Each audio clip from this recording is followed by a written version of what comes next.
sosok istri yang sangat kehilangan dari tinggalkan. Tapi pada akhirnya aku ngeliat hari ini mereka bersebelahan, mereka udah bahagia bersama, benar-benar sesuai dengan janjinya sampai mau pemisahan bersama terus. Kalau kenangan manis pasti banyak, lebih banyak yang aku ingat semua memori bahagia. Maksud aku setiap manusia nggak luput dari kesalahan ya, pasti ada kelebihan dan kekurangan. Tapi kalau udah di masa-masa kayak gini, kayak kita udah nggak akan bisa ingat lagi deh kesalahan orang atau kekurangan orang. Pasti kita cuma bisa ingat semua momen bahagia dari kecil sampai kita dewasa. Apa nih kebiasaan apa sendiri nih kalau sering cerita kah sama udah atau gimana? Yang paling aku ingat udah pasti masakin buat cucu-cucunya, bikinin kue, nyamperin ke rumah, itu udah pasti selalu. Even misalnya di rumah udah banyak makanan, udah ada mbak, udah kita pesen makanan, tetap aja didatengin. Kadang-kadang bawa makanan yang bagus buat kesehatan, karena tahu misalnya aku sering begadang. Mungkin boleh dijawab sedikit, ini nenek dari mama atau Dari papa. Kalau nenek dari mama sebelum aku lahir udah meninggal. Jadi emang makanya aku deket banget. sedikit apa sih kamu? Apa seperti apa sih kedekatannya? Udah pernah tinggal bareng, maksudnya udah sering banget ketemu, udah pasti orang kita cuma beda perumahan doang tinggalnya. Terus udah dari kecil lah, maksudnya beliau tuh mengikuti langkah aku dari zaman aku dulu cuma ikut lomba modeling di mall-mall di Jakarta, itu ada ditemenin pernah juga sama beliau, sampai aku pernah syuting iklan ditemenin kakek dan nenek aku. Terus sampai aku udah mulai sukses, sampai akhirnya yang udah 6 tahun lalu pas kakek aku meninggal, apa aku sempat ngomong ya kayak, engkong selalu banggain kamu loh depan temen-temennya, selalu bilang itu cucu saya tuh lagi main di sini tampil begini. Jadi begitu banyak kenangan yang berharga sih menurutku. Cuma ya mungkin juga usia kan udah 76 tahun ya, jadi kita sebagai cucu dan keluarga cuma bisa mengikhlaskan pada akhirnya. Tapi nenek sering nemenin ke lokasi nggak sih, mungkin kalau waktu masih sehat ngeliat kamu syuting gitu-gitu? Cuma kadang-kadang datang ke lokasi syuting, kayak datang misalnya ada ulang tahun aku atau misalnya sekali datang kalau yang nggak terlalu jauh. Karena kalau yang jauh banget kan kasihan ya. Ya begitulah. Sosok apa sendiri seperti apa sih? Merupakan panutan juga nggak sih buat kamu? Aku bagi aku panutan sih, karena aku selalu kayak ngedoain aku, dia selalu yang kayak datang ke rumah ngasih tahu kayak kita harus selalu berbuat baik dan lain-lain.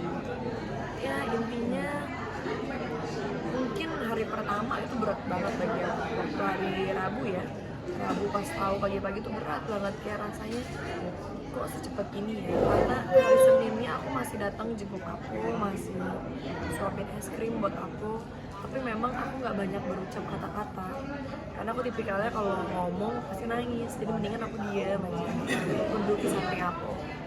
Dan aku nggak nyangka besokannya aku full syuting, besokannya lagi pagi udah dikabarin udah nggak ada.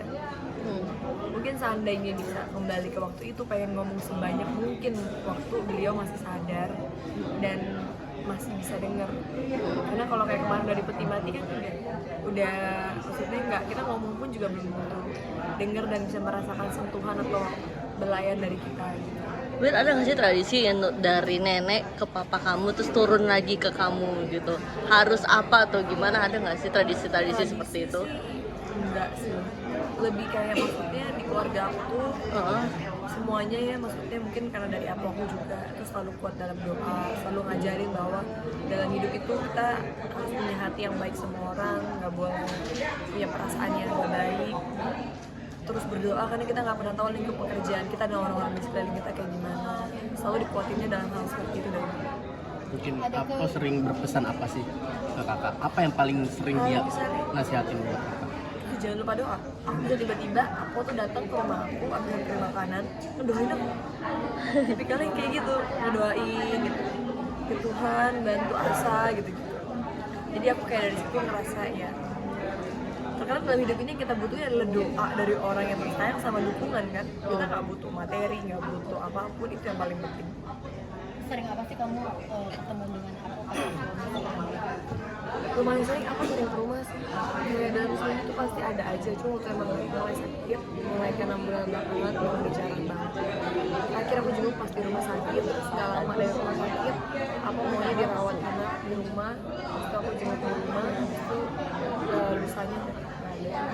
Ada keinginan khusus nggak sih dari kau sendiri pengen apa nih yang lanjut?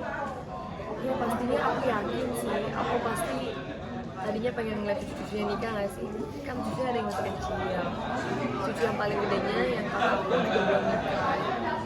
Pastilah nggak mungkin nenek-nenek kakek itu nggak pengen lihat cicitnya lagi sayang atau cucunya pada hidup bahagia. Cuma ya mau gimana, pada akhirnya dikalahkan oleh penyakitnya, tapi setidaknya terlepas dari siksa duniawi. Ada feeling dari kamu?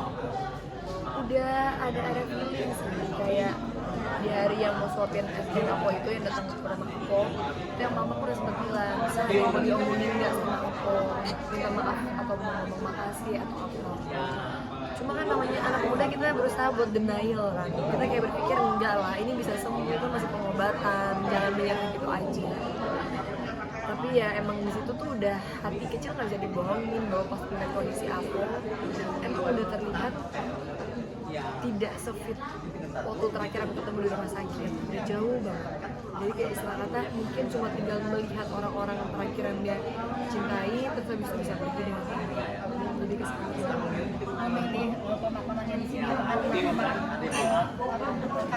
kelihatan ya. Ya, emang sengaja karena waktu 6 tahun yang lalu emang nenek aku pernah ngomong ke paman aku, ke kita semua yang kayak kalau one day aku dipanggil sama Tuhan pengennya di samping engkong peristirahatan terakhir. Kak ini kan nenek dari papa sebenarnya. Sepertinya tidak hadir ya, tapi aku nggak tahu itu kayak keputusan paman-paman aku ya.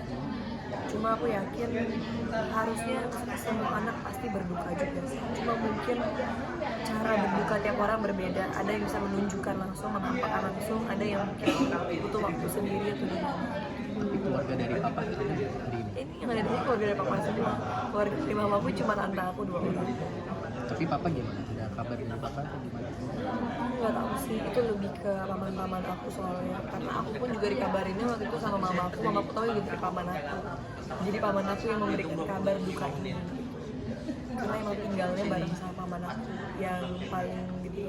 Tapi mungkin papa udah tahu kabar ini nggak? Aku yakin sih pasti udah tahu ya. Nggak mungkin enggak. Maksud aku kayaknya sesama adik kakak nggak mungkin nggak ngomongnya. Ada penyesalan dari kamu sendiri nih sempat ngomongin foto apa yang bilang Penyesalan enggak sih, karena aku yakin dari hati terdalam pas aku datang di hari itu yang begitu ada kali pikir aku ngeliat aku udah mengerti dan udah beda. Makanya aku sempat ngomong ke mamaku kayak capek, sakit. Dan gitu kita ngerti bahwa usia dia udah tidak kuat lagi buat bertahan lama dengan penyakit karena pada lagi lanjut. Win, sorry tapi berarti papa sama keluarganya maksudnya masih berhubungan baik kan? Pasti dong, harusnya kan hubungan darah tidak bisa Iya, iya. terlepaskan ya kan. Maksudnya apapun yang terjadi dalam rumah tangga, dalam adik-adiknya atau kakak-kakaknya kan itu tidak memutuskan persaudaraan antara om-om aku dan juga papa. Tapi kamu sendiri masih ada komunikasi dengan papa? Kalau aku pribadi ya aku lebih mendoakan aja sih ya, soalnya kan emang dari kecil selalu sama mama dan selalu sama kakek nenek, jadi aku fokusnya lebih ke arah sana. Soalnya kan kayaknya beliau udah nggak di rumah bareng sama kakek nenek aku, udah juga nggak tinggal dekat sama paman-paman aku, jadi mungkin dari situ. Berarti lebih akrab sama nenek ya sebenarnya sama apa ya daripada sama maksudnya sorry sama papa sendiri atau? Aku deket banget sama sama ngkong aku karena waktu maksudnya dari aku kecil mereka tuh ada gitu dan deketnya tuh dalam artian ya emang udah pernah tinggal bareng. Maksudnya ya berarti kan intinya bukan deket yang cuma ketemunya setahun sekali, rumahnya juga deketan, kapan aja datang bisa, kapan aja di rumah bisa gitu. Termasuk miluf ya Bil? Iya, Milu sering banget aku titipin. Kadang-kadang misalnya aku mau pergi ke luar negeri atau kemana, aku misalnya nggak mungkin ikut nih karena kondisi aku juga udah tua dan nggak mungkin keluar negeri, aku tidur sama Milu. Kayak gitu. Maka tadi Milu aku bilang harus diajak untuk memberikan penghormatan terakhir untuk buyutnya. Oke. Mungkin doanya kan buat almarhum aku doanya. Doanya supaya aku tenang di sana, diberikan kebahagiaan kekal, akhirnya bisa bersatu kembali sama Kong, dan yang terpenting nggak usah khawatir khawatir dan kepikiran sama anak-anak dan juga cucu-cucunya dan juga menantunya di dunia ini. Kita baik-baik aja dan kita pasti tidak akan pernah putus mendoain aku dan kamu sana. Oke, terima kasih. Terima kasih Kak. Thank you. Makasih.